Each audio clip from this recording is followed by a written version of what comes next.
एक समय की बात है और प्रभु अपने 4 भाइयों के साथ खेल रहे होते हैं।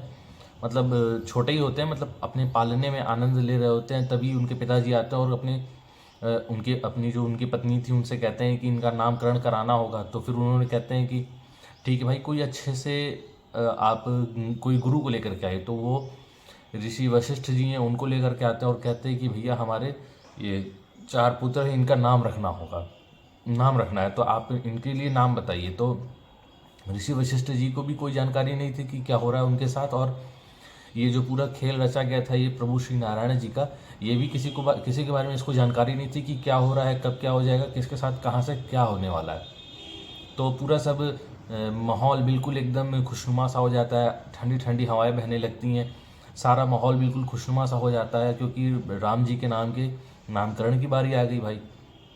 अब जो ऋषि वशिष्ठ जी हैं वो कहते हैं कि मेरी बुद्धि से, मेरे विवेक से, मेरे जो ये मस्तिष्क में जितनी सारी क्षमताएं, मैं उन सभी को यूज़ करूँगा, उन सभी का इस्तेमाल करके एक नाम देने की कोशिश करूँगा जो आप समझिए कि आपके जो बालक हैं, जो आपके जो पुत्र हैं, ये महान पुत्र हैं, ये इनको ऊपर ये अच्छा लगे या सूट करे। क्योंकि हर कोई अपने बच्चे के नाम से या बच्चे के जन्म की तिथि से उसकी पर्सनालिटी डिराइव करने की कोशिश करता है। लेकिन जब प्रभु जी का जन्म हुआ था तो उस समय बिल्कुल विपरीत स्थिति थी। बिल्कुल हर चीज़ खुशनुमा हो चुका था, बिल्कुल सारे लोग पूरे अयोध्यावासी सारे खुश हो चुके थे, पूरा संसार सुखमय हो चुका था। तो जब उनका जन्म हुआ तब तो हर जगह संगीत बज रहे हैं, हर जगह धुन बज रहे हैं, चिड़िया चहचहाने लग गई थी, सारे जानवर नाचने लगे, झूमने लग गए। और जो इंसान है उनका तो बात ही मत करिए, वो तो इतने खुश थे कि सारे लोग खूब हंस रहे हैं, गा रहे हैं, गाना बजा रहे हैं, खाना खा रहे हैं, खूब आनंद ले रहे हैं।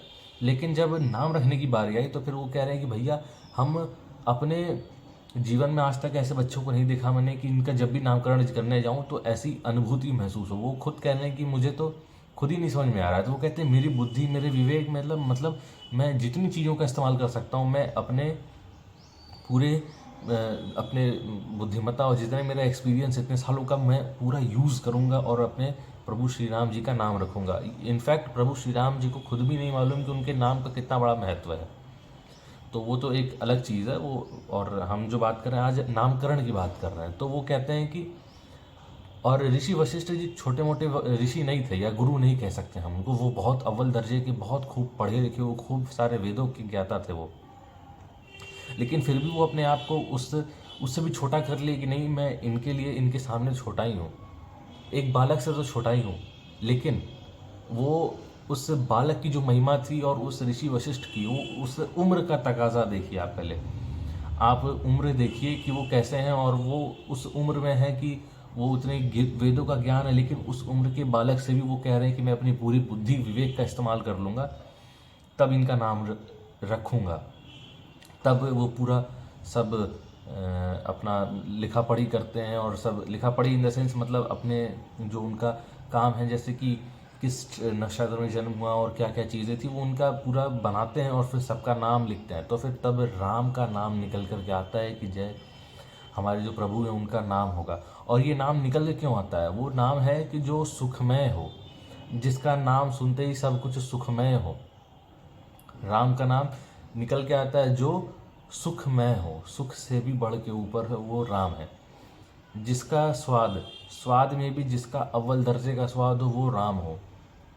वो कहते हैं ना कि राम जी को, ठाकुर जी को हमारे भोग लगाना है, तो वो यही चीज़ है। वो ये जो स्वाद से भी बढ़ के ऊपर है, वो राम है। तो ऐसी कोई चीज़ जो किसी गरीब को, अमीर को, छोटे को, बड़े को जो एक बराबर लेके आया, वो राम है। हर जो चीज़ जो एक डिफ्रेंशिएट करने वाली चीज़ को ही ख़त्म कर दे, वो उस सब के ऊपर है, वही है राम, श्री राम हमारे। तो इन्हीं सब चीज़ों से हमारे प्रभु श्री राम जी का नामकरण होता है, और साथ में उनके 4 भाइयों का भी नामकरण वहीं से होता है। और जिसके जिसके जो जो पर्सनालिटीज़ थी उसके हिसाब से उन सभी लोगों का नाम रखा जाता है। और हमारे जो श्री राम हैं उनके समेत 4 भाई थे, राम, लक्ष्मण, भरत, शत्रुघ्न। ये 4 भाई थे, और इनकी चारों पत्नियों के नाम आपको कमेंट सेक्शन में बताने में नेक्स्ट वीडियो में आपको बताऊंगा। तो मैं बिजनेस कोच अंकित गुप्ता आपको वर्ल्ड का नंबर 1 आपको ये बताने आया हूँ कि कैसे हम लोग भगवान की जो जो लीलाएँ रही हैं उनके समय पे और आज के समय पे हम उनको कितना कनेक्ट कर सकते हैं। भगवान ने जो पहले कर दिया है ना, आज से 5-6 हज़ार साल पहले, वो अब तक के हमारे जो टर्म्स कंडीशंस है ना, जिसको जेन ज़ी कहते हैं हम लोग, जेन ज़ी मतलब जनरेशन ज़ी वाली, वो हम लोग अभी कनेक्ट कर रहे हैं। हमारे जितने भी जितने बड़े बड़े आप कह लो कि आपके जो मोबाइल बनाने वाले हों, चाहे वो कंप्यूटर बनाने वाले हो, चाहे टेक्नोलॉजी बनाने वाले हो, वो सब कनेक्ट कर रहे हैं।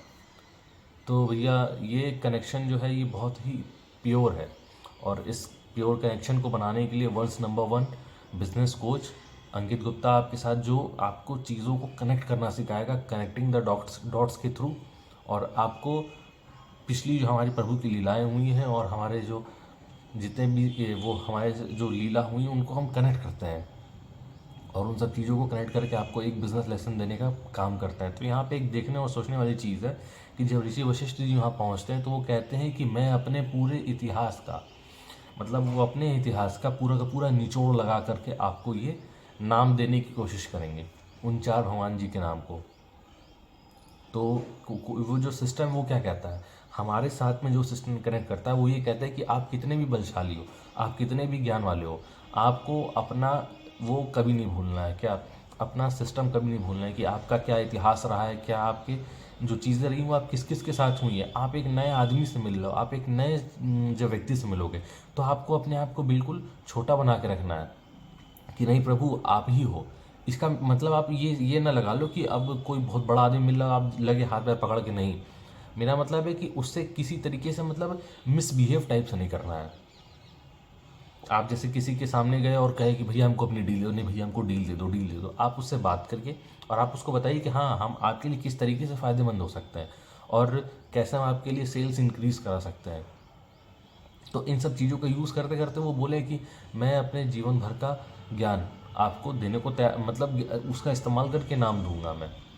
तो वो जो खेल तो पूरा रचा हुआ था, खैर वो तो नाम तो राम ही आना था, चाहे वो कितना भी लगा लेते, लेकिन फिर भी एक बात हुई ना बोलने के लिए कि हाँ भाई इनसे नाम बताया जाएगा इनका, तो ये राम ही निकल के आएगा इनके मुंह से।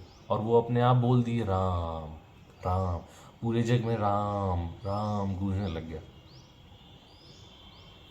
और इस तरीके के कंटेंट से आपसे हम मिलते रहेंगे। तब से आपसे मिलते किसी नेक्स्ट वीडियो में, तब तक के लिए बाय बाय।